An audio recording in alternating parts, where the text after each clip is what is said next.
Hello and good evening, students, and welcome to Byju's Exam Prep IAS. So, before we start our daily quiz, here are two important announcements that our first session of Science and Technology under our Target Prelims 2023 program will be held today live 7:30 to 9:30 p.m. on our YouTube channel. So, do not forget to catch that.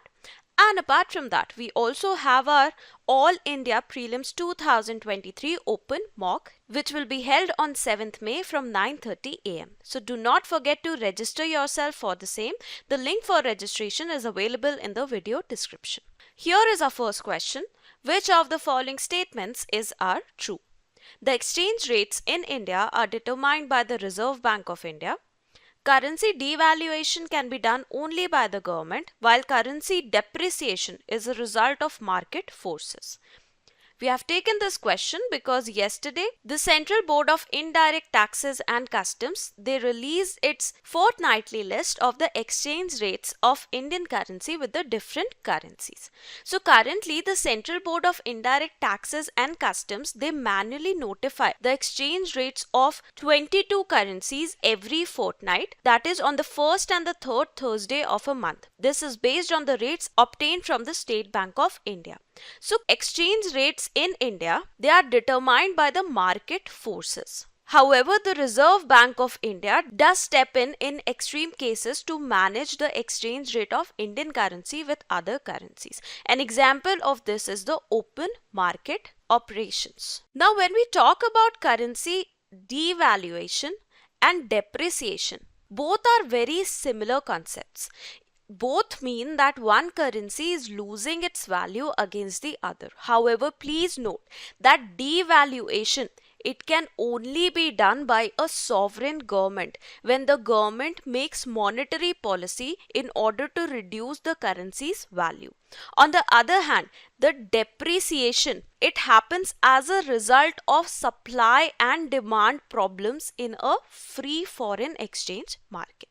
So when we take a look at this question, this is incorrect. However, this is correct. So your correct answer over here is B. The next question is, which of the following statements are true? Type 1 diabetes is caused due to autoimmune reaction. Type 2 diabetes is caused only due to insulin deficiency in the body. Type 1 diabetes is more common in India. Now, there are three types of diabetes. We have type 1, type 2 and gestational. Type 1 diabetes, it is due to no production of insulin in the body. This happens due to certain autoimmune reactions. Now, type 2 diabetes, it occurs when either the body has insulin resistance or insulin deficiency. The gestational diabetes, it occurs during the pregnancy, when the body is not able to make and use all the insulin it needs for pregnancy.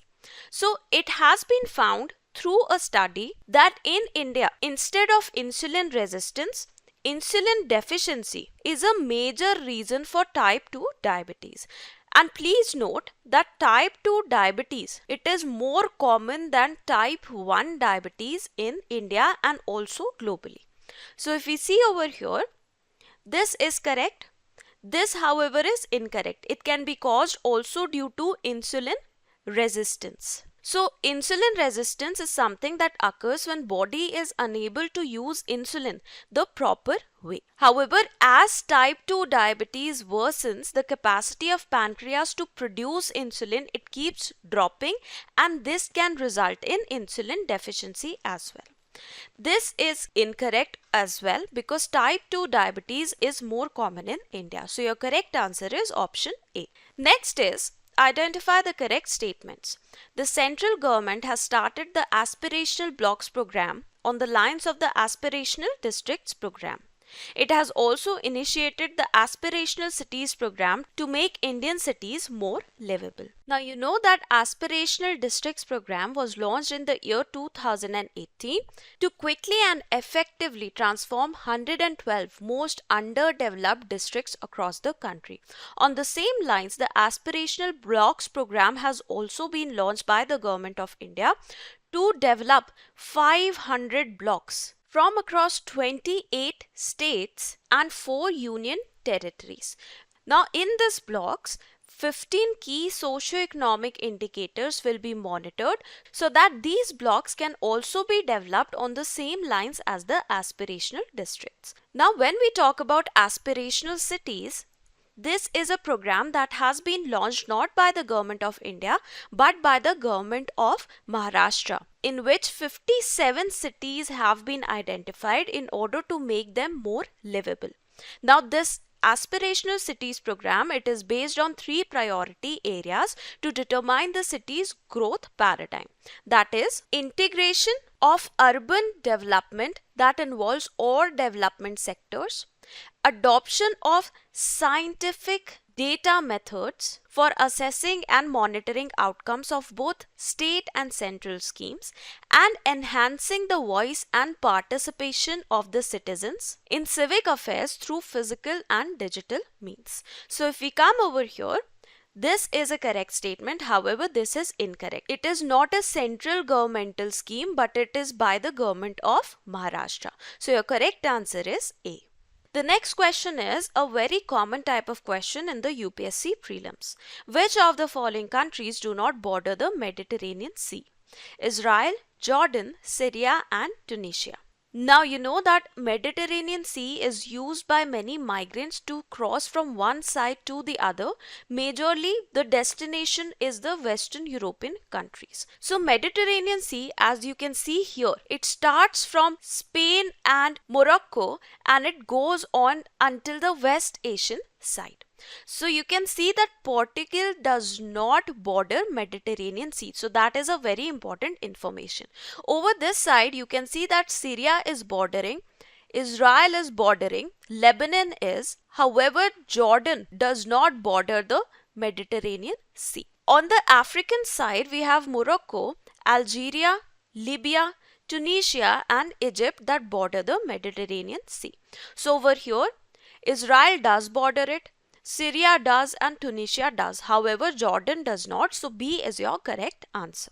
Next, we have a PYQ from the year 2018. Which one of the following statements does not apply to the system of subsidiary alliance introduced by Lord Wellesley? To maintain a large standing army at others' expense, to keep India safe from Napoleonic danger, to secure a fixed income for the company, to establish British paramountcy over the Indian states. Now please note that subsidiary alliance was a non-intervention policy that was used by Lord Wellesley in order to bring princely states under the control of the British. It also had the aim to counter the intrigues of Napoleon and any further development of French power in India. Also under the alliance, an Indian ruler had to accept British forces in his territory and they also had to agree to pay for their maintenance. So this was the purpose, this was the purpose, and this was also the purpose. However, this was not. It did not provide any kind of fixed income for the British through the princely states. So your correct answer is C.